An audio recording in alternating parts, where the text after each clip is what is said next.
Good afternoon. My name is Rovitan Algaro of GAS 12, and this is the presentation for Work Immersion dealing with Philippine politics and governance. Philippine politics and governance, dealing specifically with major political ideologies. What are political ideologies? Well, we can start by defining political ideology, and we can do that by first taking it apart, starting with political. The word politics comes from the Greek word polis or city-state.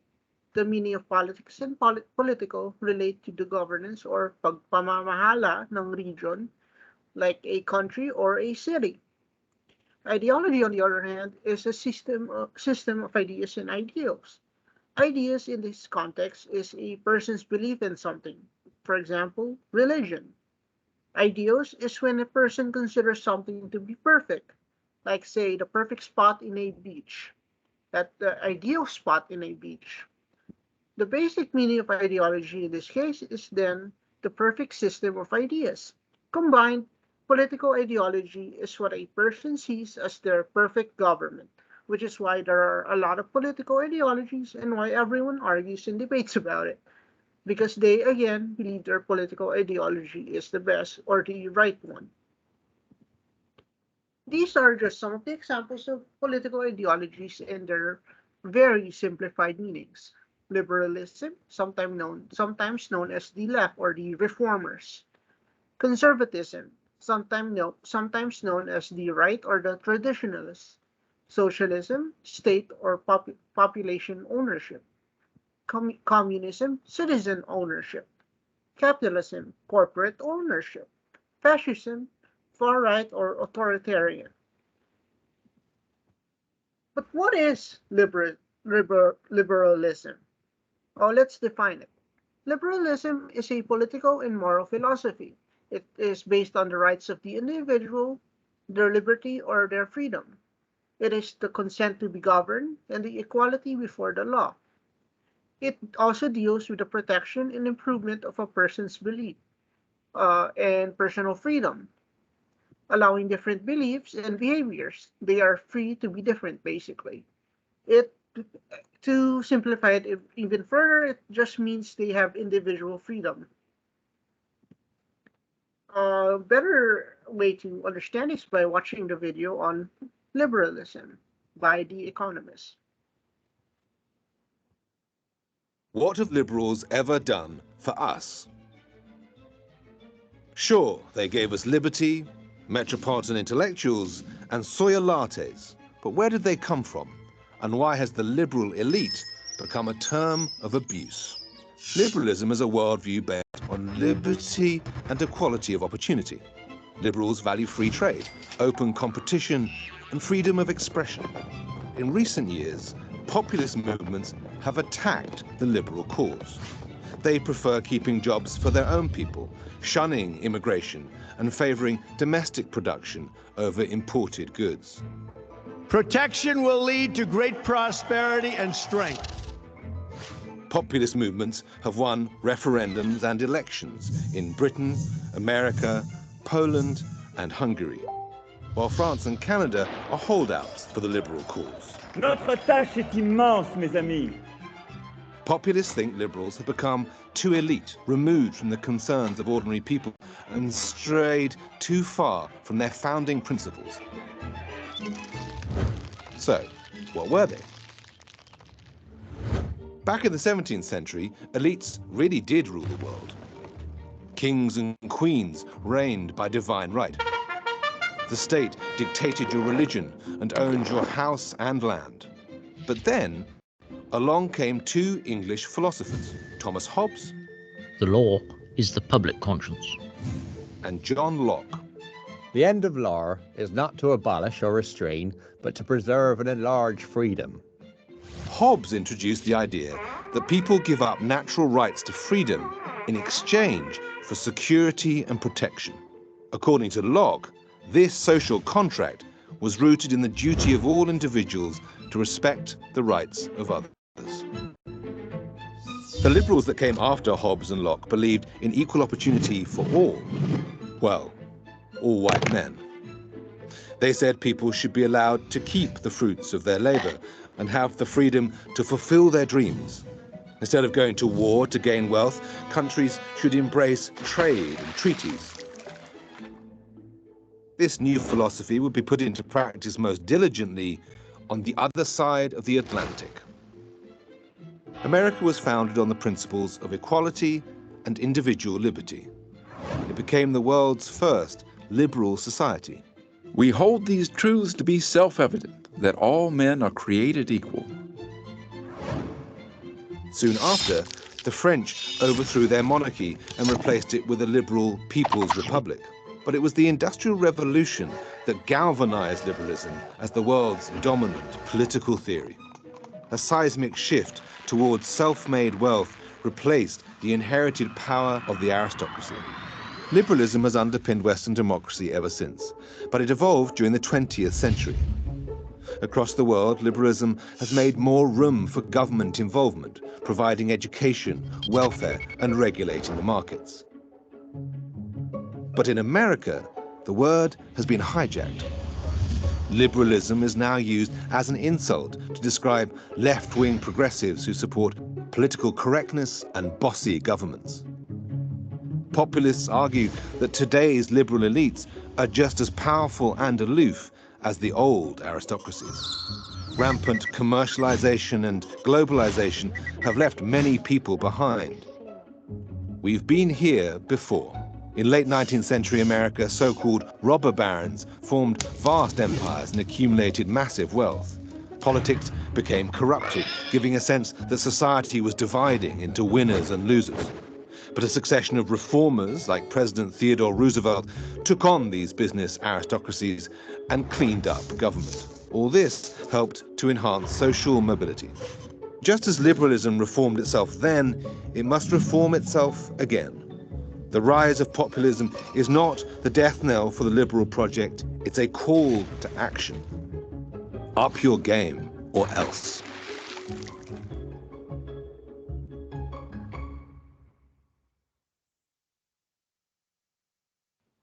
Okay, and that was liberalism. Let's continue on to the next ideology, conservatism. Let's define it. Conservatism is the preservation of traditional beliefs and behaviors. It is also the opposition to changes to the status quo. Status quo being what is familiar to them, and that's the thing they want to keep. They want to keep what they're familiar with.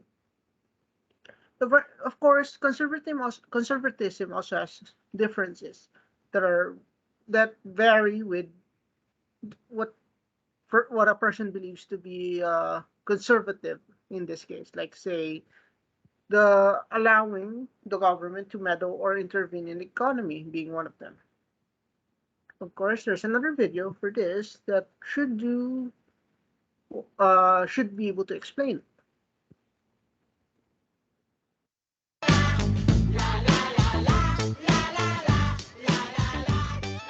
So before we talk about conservatism, we want to get used to the political compass ideological matrix, which you can see right there on the screen. If you take the political compass test, which is down in the description below, you can measure yourself according to the ideological matrix, whether it's conservatism, liberalism, libertarianism, or anarchism, and that would be your horizontal line going across, which is measuring your belief that the role of the government as it relates to the economy. Leftists or, all the way over socialists are going to believe in the collective, that there needs to be government regulation and involvement in the economy as a collective unit in order to create those opportunities of equality for everybody. People on the other side, or the libertarian side, are going to believe in a laissez-faire or a free market capitalistic approach, not only because limited government is best, they're talking about ideals of freedom in that perspective as it relates to private property, but also in terms of market-based solutions they believe are the best solutions for the economy. If you're talking about the vertical line going up and down, you're talking about social order. So somebody who is an anarchist would be all the way down at the bottom, believing that there should be no government regulation on human behavior at all, as opposed to way up in the top, which is totalitarianism. So we've talked about libertarianism already, which is going to be social order, really low involvement, liberty over government order, and to the right, economic freedom over government regulation or coercion. We've also talked about what it means to be a liberal, and we found that this is a little left of the center, where you still believe in the economy in terms of private property and those ideals of being a liberal in terms of liberalism with freedom at the center, but you also believe there needs to be avenues of equality of opportunity for everybody, so you do believe in some type of government role in terms of regulating the economy, whether it's Social Security or a minimum wage, in order to create those avenues for people to be free and to have their liberty, not just in theory, but in practicality. So where is the conservative on here? Well, there's a few different spots and a few different labels. Let's take a look.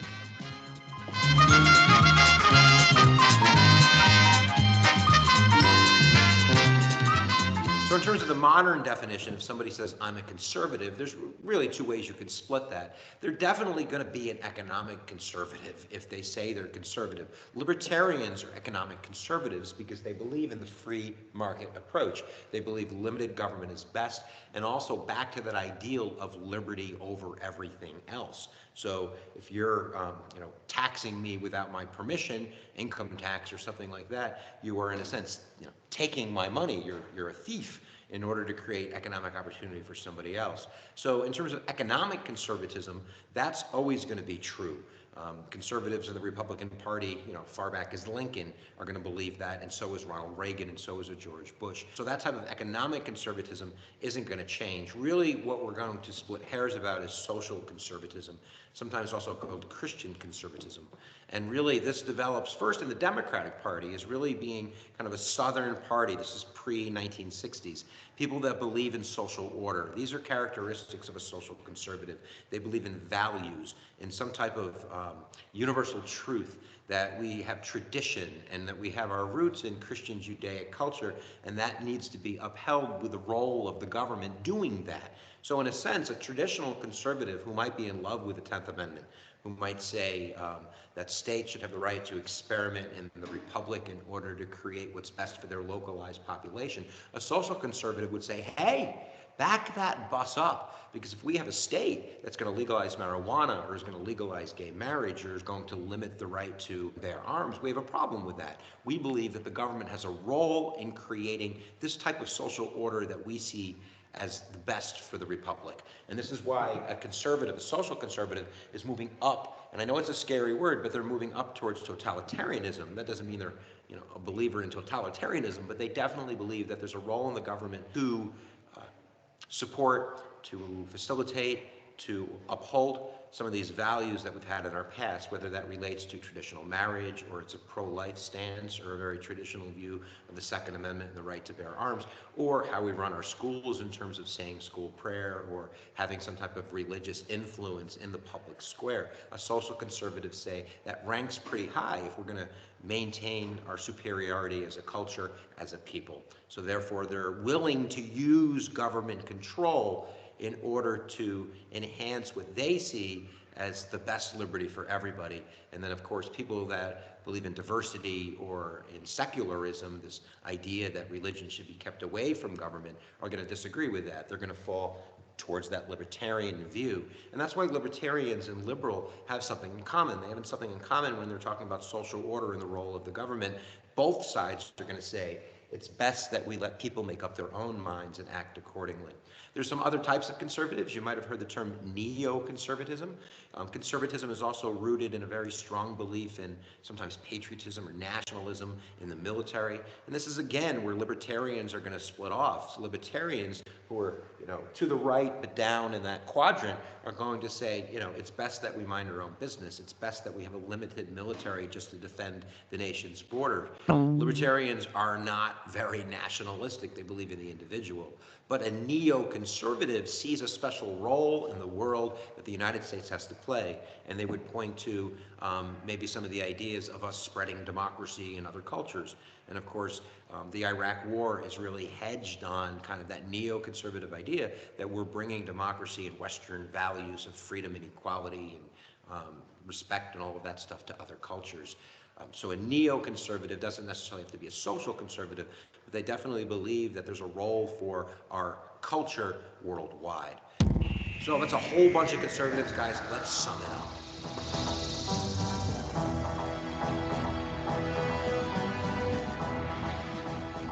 So today, the home of the Conservative Party is the Republican Party. And again, you have the split between social conservatives and economic or libertarian conservatives over the role of the government when it comes to social matters and values. Definitely the Republican Party is the home of that starting really in the 1960s. One interesting stat would be prior to the 1960s, the South was 3-to-1 Democrat. These are segregationalist Democrats that are conservative because they believe in the 10th Amendment and states' rights. That's going to flip when the Republican Party really becomes the party of law and order in the 1960s and the 1970s, and that's going to attract those Southern Democrat Christian voters who are much slower in their views about change in society. And they're going to want the federal government to allow them to stop the progression of liberalism and multiculturalism and those kinds of ideals. That doesn't mean that everybody in the Republican Party believes in those types of values, but there's definitely this concept of limited government. And of course, you're going to disagree if you believe that social conservatives believe in that expanded role of government in order to maintain their views on culture. Conservatives, and certainly social conservatives, are sometimes very weary of intellectualism, this idea that these universal truths that they hold so dear to them might be faulty, that there might be new ways of thinking about the universe or science, evolution, global warming. So sometimes in the social conservative circles, there's a little bit resistance to that because they might be seeing it as an excuse for the government to expand its power and to limit their liberty. So what do you think about that, guys? Why don't you tell me down in the comments below? There's lots to talk about. Take the political compass test. Tell us what you are. Tell us how you define liberalism, how you define conservatism and libertarianism, and then you can battle it out. How about that? We'll see you guys next time that you press my buttons. And if you haven't pressed that big red button, press it now because you'll subscribe, lickety-split, and you'll be so happy, and you make me so happy. All right, guys, I say it every time I lecture. Where attention goes, energy flows. We'll see you next time. Okay, and that was the video on conservatism.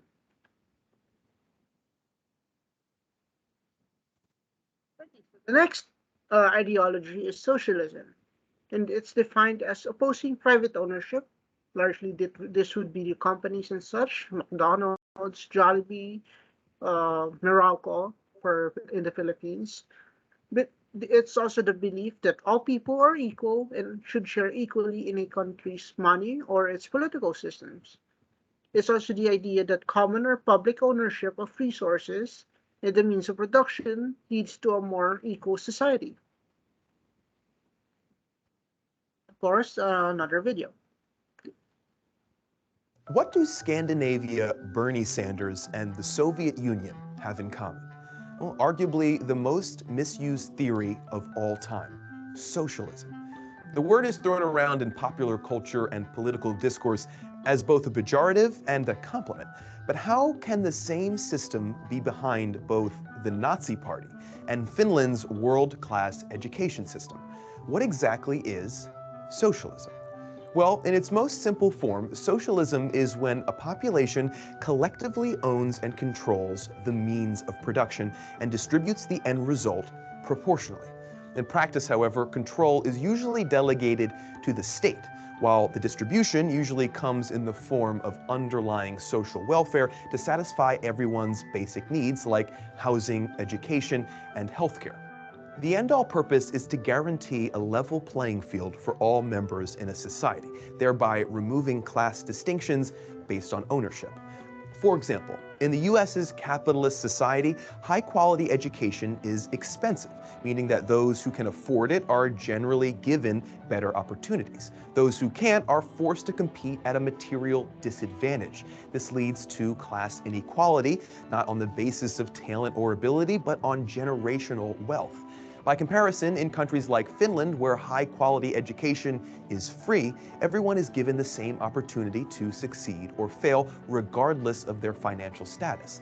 If that sounds a bit idealistic, that's because it's supposed to.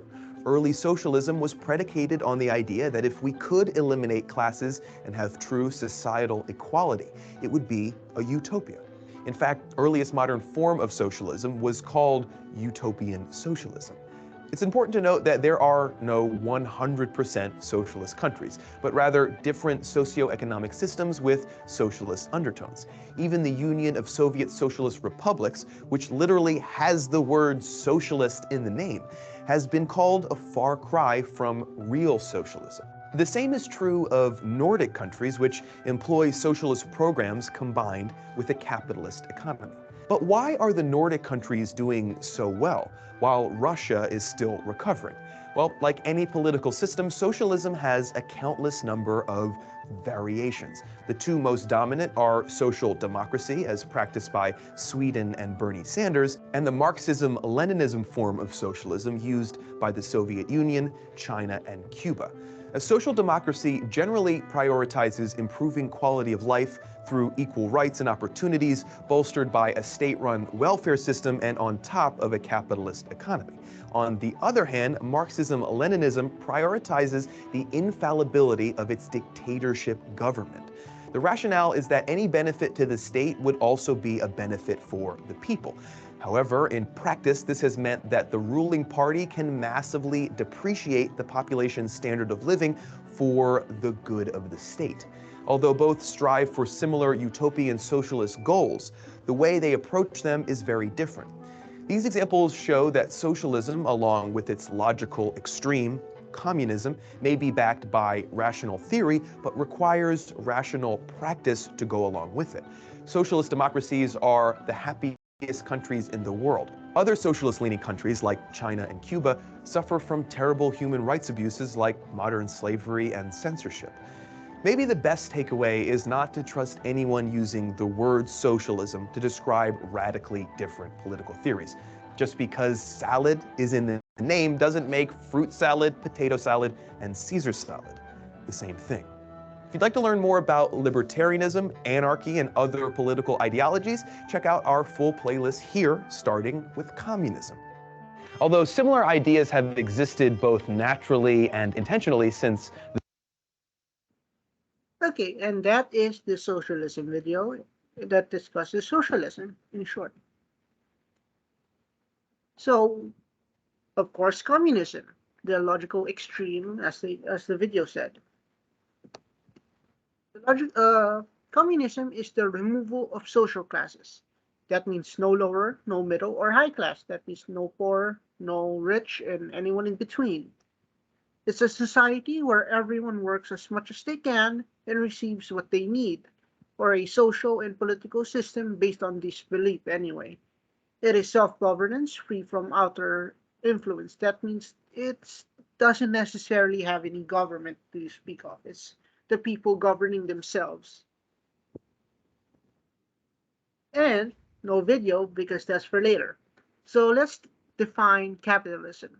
Capitalism is a world where the government stays out of private industry.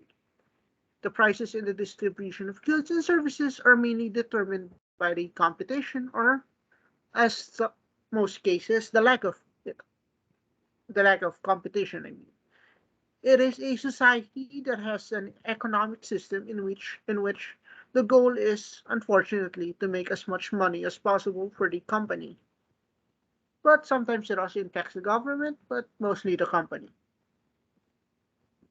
So let's start with communism, the video.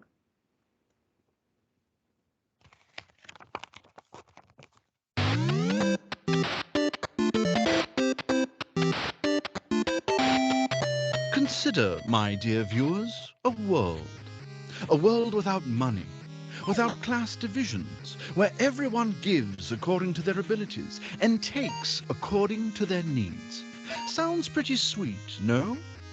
To German poet and philosopher Karl Marx, such a communist utopia was not only possible, it was inevitable, or what he called the march of history.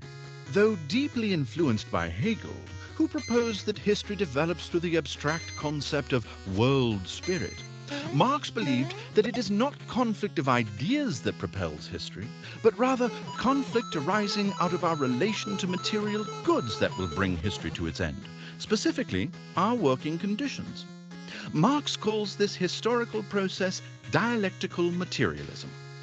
Initially, humanity was concerned only with the most basic acts of our species, producing for personal survival. But as the population multiplied, economic systems were established to address the needs of all. And with economics, an individual's relationship to the products they create changes, for one is no longer producing for their own immediate needs. They are producing for others. Fast forward to the Industrial Revolution, where mankind created mechanisms to fulfill the needs of many with unprecedented efficiency. These mechanisms, or capital, are owned by individuals, leading to enormous concentrations of wealth. And for the tired worker who must operate these machines, there is no getting ahead. For in order for the capitalist to maximize profit, he must pay the workers little more than is necessary to survive. To Marx, this economic system of capitalism thrives on exploitation and creates widespread unhappiness through what he calls alienation. For starters, I am alienated from the fruits of my labor. If I create a turnip, it'll be sold to another. And in exchange, I'll be paid a wage and become as much of a commodity as the thing I produce. Thus, I am removed from my work. I do not see myself in my labor. Capitalism also alienates us from each other. For the worker to produce efficiently, the capitalist tells them they are in constant competition for their job, thereby turning our fellow man into an adversary rather than an ally. Furthermore, capitalism alienates us from our very nature. Creating is a great source of satisfaction for our species. But because we are forced to make things that we have no personal investment in, our lives become a burden. As time goes on and industrial powers become increasingly concentrated among a select elite, the gap between the working class and the capitalist will only become wider. To Marx, this gap will eventually become so pronounced that the workers, in their profound frustration, will rise up and overthrow the oppression of the few and usher in a new society. A society in which there is no private property, there are no class divisions, where people's labor is held for the common good, and where all work according to their ability. And that, my friends, is communism. Even today, Marxism is one of the most powerful ideologies in the world. And to some, the ushering in of the Marxist utopia still lies in the not-too-distant future.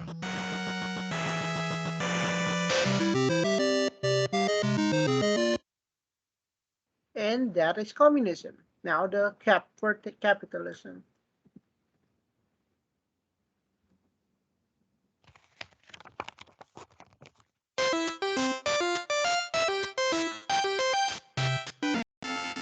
Is capitalism bad for you? Picture yourself as a laborer in a field picking turnips. You're compelled to increase your production. Perhaps you're worried about keeping your job. Perhaps you're worried that other people are working harder than you. The important thing is this: you have to pick more turnips. You can't stop now, no matter what. Where might this anxiety come from? For sociologist Carl Emil Maximilian Max Weber, modern capitalism differs from Marxist theory. Workers are not simply alienated, they are subject to a process that strips them of their very humanity. For Weber, capitalism is an iron cage that exposes workers to incapacitating anxiety, all for the accumulation of profit. Written in 1904, The Protestant Ethic and the Spirit of Capitalism is Weber's attempt to explicate the ways that American-style capitalism grew from a specific set of beliefs, namely Calvinism. You see, the Protestant ethic is a calling to work, a way of showing glory to God. The Calvinist is not just called to work, they are pressured via the fear of eternal damnation. And this has to cause some serious angst. Beset by the expectations of a boss, working to finish a deadline, aching to make ends meet, struggling for everyday salvation, capitalism creates anxiety in its own right. Calvinists believed in predestination, or the idea that very few people are selected by God to gain admittance to the golden gates of heaven, while the majority of the world is condemned to hell forever. In order to ensure salvation, the Calvinist worked tirelessly, endlessly, without lavish possessions, for their very salvation was at stake. They showed their neighbors they were chosen through disciplined work and practice. Living with the pressures of Calvinism in a capitalist society makes it difficult to get up each morning and make the morning commute. With modern capitalism, there is a similar parallel. Work hard and you will be rewarded. It is the mantra of picking yourself up by your bootstraps. With Calvinism, capitalism found the perfect worker. Protestantism's dedication to a calling, to the need to work for the glory of God, created an environment that paved the way for a workforce eager for eternal reward. Over time, the sacred practices of Calvinism, hard work, self-restraint, specific routine practices, efficiency, lack of idleness, all became the defining traits of a Western work ethic. It's the reason why Americans tend to work long hours, take fewer vacations, have short lunch breaks, and reserve Sunday for rest. It is the secular expectations of a workforce founded on religious principles. If ghosts are the remnants of past entities, Protestantism haunts modern capitalism. We are left with the echoes of religious anxiety over the fear of damnation. Well, beloved viewer, if God helps those that help themselves, who does modern capitalism help?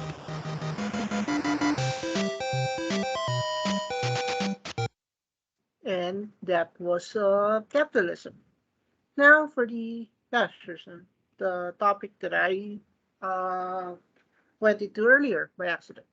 So fascism.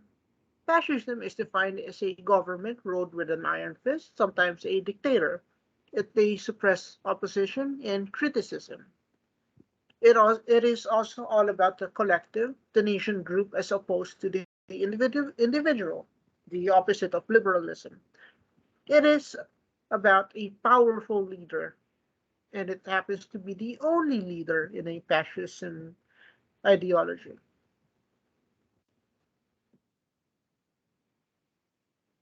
And here's the video on fascism by Mr. Beat.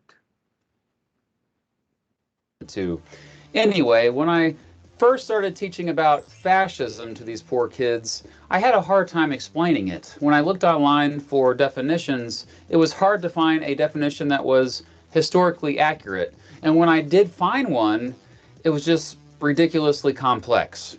And since then, I've noticed that there are a lot of people who are confidently talking about fascism, but I don't think they actually know what it means. The true fascists who are operating today in this country are of a different variety than the old fascists of Mussolini's day. They're the people who want to shut down debate on college campuses like Berkeley, what they're doing to Coulter, what they've done to Milo, others. Because fascism, regardless of nation or time or leader, is a reaction against the left. It's a frustration with liberalism. It's a rejection of socialism and communism and Marxism and feminism and globalism and perceived weakness. It's a reactionary movement that's a bit outside the realm of conservatism that forms an uneasy alliance with conservatives and centrist elites. Fascism is a form of socialism, indeed, its most workable form. While the socialism of Marx mobilizes people on the basis of class, fascism mobilizes people by appealing to their national identity as well as their class. Fascists are socialists with a national identity. To begin, let's take a look at what fascism is. Contemporary fascists share three core beliefs. 1. People of European heritage are or ought to constitute a biological, cultural, and political unity known as the white race, sometimes dog-whistled as Western culture. 2. Jews are masterminding the destruction of the white race through multiculturalism and non-white immigration, a plot that fascists call white genocide or ethnic replacement. 3. The only way to save the white race is to establish a white homeland, or ethno-state, from which non-whites and degenerates must be purged. Rarely is a word so often misused or mischaracterized. So let's look at what fascism actually means. I meant to make this video a while ago, but I held back after my friend Tristan from Step Back History beat me to it. That's right, he beat Mr. Beat. Anyway, he released the video back in October 2017. Tristan does a great job, as he always does, but he mostly dives into the early history of fascist Italy and Nazi Germany, and frankly, he was still a bit too vague with his definition of fascism. In the comments of his video, I attempted to simplify the definition of fascism just like I used to simplify it for my students in my world history classes. Fascism is essentially conform or else. Well, it got a lot of likes, so that's cool. But then the well actually crowd hopped on, and one of the responses from Eli A was, that's just authoritarianism. Not all authoritarians are fascists, but all fascists are authoritarians. And Eli kind of has a point. Maybe I simplified too much. Violence usually is associated with fascism, but not always. So let me revise. Fascism is the idea that the group is more important than the individual. Diversity is a threat to the group. Individualism is a threat to the group. Immigration is a threat to the group. Any new ideas could potentially be a threat to the group. Basically, anything that undermines the country, nation, or even ethnic group is a threat to the group. The people in a fascist society are expected to have limited choices and strict guidance. In other words, conform to the group. Some argue fascism had its roots in the Jacobin movement, with leaders of the French Revolution like Maximilien Robespierre. Others argue it had its roots as a backlash against the Enlightenment. During the Enlightenment, when more and more people were raving about individualism, laissez-faire economics, liberty, and equality, dudes like the British philosopher Thomas Carlyle were like, hold up. Hierarchy is good. Democracy is bad. Some are leaders, but most are followers. Absolute rulers were good for society. These ideas gained popularity during the late 1800s and early 1900s. To add to the backlash, social Darwinism, the idea that the evolutionary concept of natural selection also applied to human societies, became a big thing. This fit right in with what would eventually be called fascism. The term fascism wasn't used until 1915 by supporters of a guy you probably have heard of named Benito Mussolini. Mussolini started a group called the Fasci of Revolutionary Action and a newspaper called The People of Italy after he broke away from the Italian Socialist Party. As you may recall, this was smack dab in the middle of World War I, which Mussolini had fought in but had returned home after getting injured. With his newspaper and the Fasci of Revolutionary Action, Mussolini started a movement, and it grew in popularity, calling for things like continuing to fight in World War I, increasing militarism in general, and most importantly, nationalism. His followers proudly call themselves fascists, with a capital F. The Italian word fascio, meaning group, which comes from the Latin word fasces, which literally meant a bundle of sticks. One stick will bend and break. All the sticks together will stand strong. And yes, this became the symbol of the fascist party. Early fascists seemed kind of like socialists, calling for things like an 8-hour workday, a minimum wage, and a progressive tax that targeted the rich. However, many of them seemed to be fans of authoritarianism. Supporters who nicknamed themselves the Black Shirts turned to intimidation and violence to shut down critics of their movement. Ultimately, the fascists were able to take over Italy after the March on Rome in 1922, and Mussolini forcibly became prime minister and eventually dictator. For more on that, I have videos in the description that go into more detail, like Tristan's video. Go check it out. Again, my main purpose of this video is to simplify what fascism is. To recap, fascism is the idea that the group is more important than the individual. Authoritarianism and totalitarianism are both useful tools of fascism, but they are not necessary for it to happen, I suppose. But the other reason for me making this video is my frustration with people just using whatever definition of fascism best promotes their cause or fits their political agenda. Even the Oxford English Dictionary gets it wrong. An authoritarian and nationalistic right-wing system of government and social organization. Fascism tends to be authoritarian, but it doesn't mean it has to be. It tends to be nationalistic, but it doesn't mean it has to be. It tends to be historically right-wing, but it doesn't mean it has to be. I mean, geez, Oxford English Dictionary, if you are getting it wrong, how is anyone else expected to get it right? The sad thing is that even though people use the word fascism to describe people they disagree with or they hate, they often are subconsciously cool with some aspects of it. Could this be you? Are you still confused about what fascism actually is? Well, here are some puppets to help illustrate ways that society can become fascist. Oh, wow. Our government sucks. What is happening to our country? Sorry, what did you say? I didn't say anything. You said our government sucks, and our country isn't going in the right direction. I didn't mean it. You are an enemy of the country. Take him away.